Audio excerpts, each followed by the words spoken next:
3 days, there is a lot of spiel which has been put out by the government. First, on the Indus River Water Treaty, that the government intends to review the Indus River Water Treaty.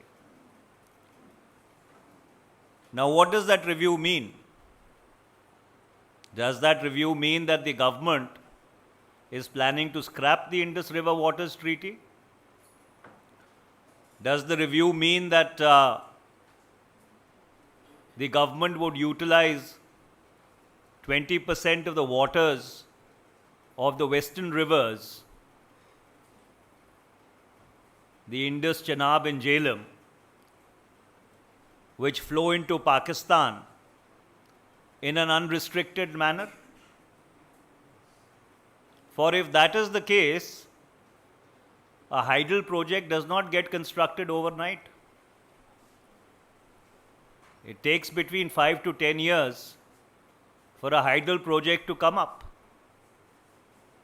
It can be a long-term response. But is that the response the nation is looking for? Or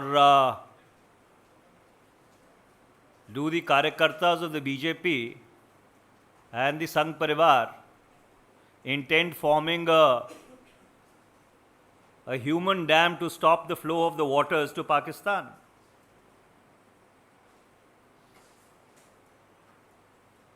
And that's why the response swings from the sublime to the ridiculous.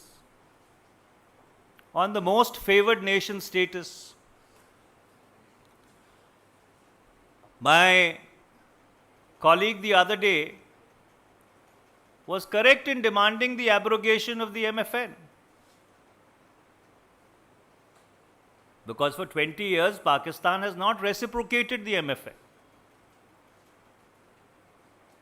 क्योंकि MFN का जब आप हिंदी में तर्जमा करिए, सबसे पसंदीदा मुल्क,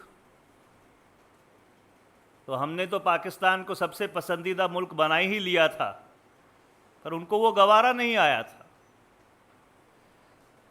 But the question is, would the scrapping of the MFN change the behavior of the deep state in Pakistan? Because if you look at trade flows between India and Pakistan through third countries is much more than the trade flow between India and Pakistan bilaterally.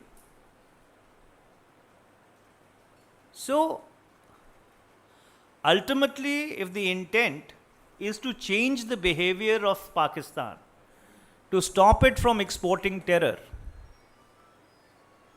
would the scrapping of the MFN, which is essential, but would that be enough? The Indian Army conducted surgical strikes last night at these launch pads. The operations were basically focused to ensure that these terrorists do not succeed in their design of infiltration and carrying out destruction